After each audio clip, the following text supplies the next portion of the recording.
le 26 décembre 2004, restera marqué pour toujours dans la mémoire de toutes les personnes vivant au Sri Lanka. Cette île en forme de goutte de pluie, située au sud de l'Inde, au cœur de l'océan Indien. Cette journée-là, un tremblement de terre provoquait un tsunami qui a entraîné la mort de 46 000 personnes, causé des blessures à plus de 16 000 autres, détruit 182 000 maisons, anéanti 59 écoles et endommagé 123. Azima Fasmi se souvient très bien de ce dimanche ensoleillé. Bien que ce soit congé, elle se rend à l'école pour préparer ses cours. J'étais en train de prendre mon petit déjeuner à l'école quand j'ai entendu un grand bruit. Je suis sortie et j'ai entendu des parents courir pour retrouver leurs enfants. Il y avait environ 300 enfants dans l'école. Tout le monde cognait dans les portes en criant « Sortez! Sortez! » Nous sommes alors sortis pour sauver nos vies. Azima Fasmi enseigne dans une école musulmane à Beruela, dans le sud du Sri Lanka. La ville de Beruela a une longue histoire. Elle a été fondée il y a 1000 ans par des musulmans arrivés par bateau. C'est la première communauté musulmane au Sri Lanka. Cette école a été construite en 1924. Il s'agit de la première école pour filles musulmanes dans ce pays. C'est une école de renom qui a formé plusieurs docteurs, avocates, leaders politiques et enseignantes qui travaillent maintenant dans leur communauté. Les enfants qui étudient ici sont pauvres et vivent dans des familles de pêcheurs. La majorité des enseignants sont membres de syndicats affiliés à l'Internationale de l'éducation.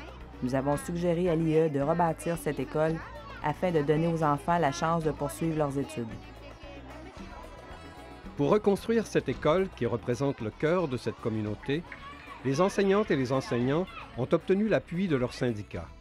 En effet, les syndicats sri-lankais de l'éducation ont reçu du financement d'Oxfam et de l'Internationale de l'éducation, ou IE, une organisation syndicale internationale qui représente 29 millions de membres.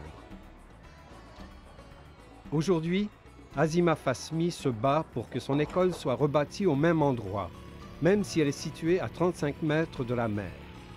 Toute la communauté est impliquée, les enseignants, la direction, les parents, les voisins.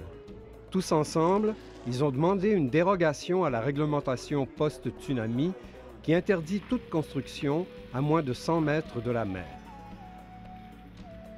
Les représentants syndicaux ont bien cherché un autre terrain pour reconstruire cette école, mais en vain. Les terrains étaient trop chers ou trop éloignés. Ils ont donc trouvé une solution. Construire sur les mêmes lieux une école de 4 étages sur pilotis. Les travaux de reconstruction ont commencé en avril 2006. Ça a été une démarche très longue, selon l'architecte Priyam Etipatinama. Nous avons recueilli beaucoup d'informations pour ce projet. Nous avons rencontré les membres de la communauté, les élèves, la direction et les professeurs. Nous avons développé, avec eux, un projet d'école conviviale pour les élèves et les enseignants. L'école de Beruela est l'une des 11 écoles qui seront reconstruites grâce à l'IE. En février 2005, l'IE et Oxfam se sont entendus avec le ministère de l'Éducation sur le choix d'écoles réparties dans toutes les régions du pays touchées par le tsunami et fréquentées par les différentes communautés culturelles, les Singalais, les Tamouls et les musulmans. Une somme de 4 millions d'euros a été allouée à leur reconstruction.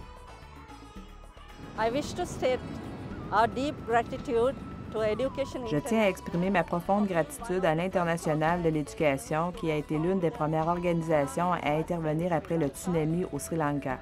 Ils sont arrivés avec un plan d'ensemble pour aider les professeurs et les enfants affectés et pour remettre sur pied notre système d'éducation qui était complètement perturbé. Les écoles que l'IE reconstruit ne sont pas seulement des immeubles. Ce sont des milieux de vie, des écoles conviviales pour les enfants et les professeurs. Quand elles seront reconstruites, elles bénéficieront aux gens les plus pauvres de ces régions.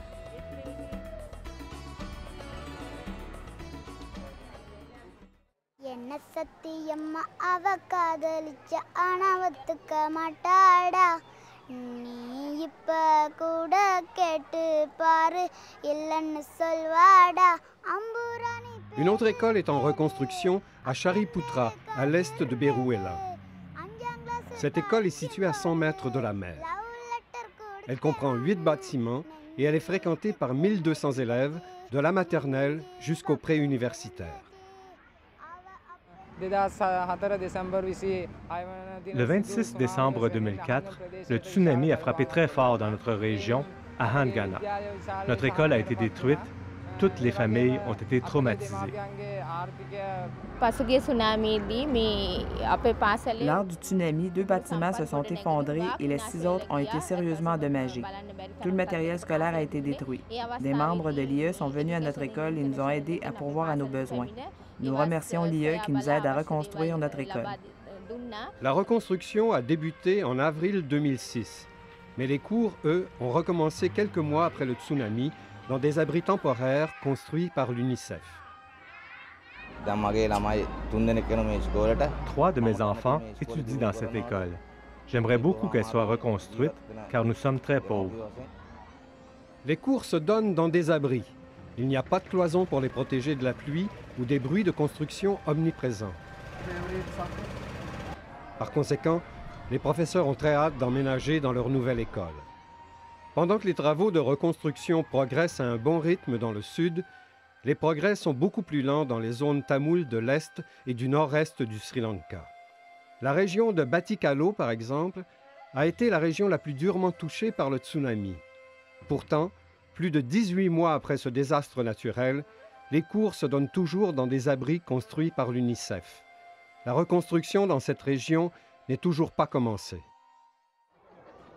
En attendant la reconstruction des nouvelles écoles, la vie continue pour les enseignants et les enfants de ce pays magnifique, situé au cœur de l'océan. Un pays où l'éducation a toujours été une valeur importante.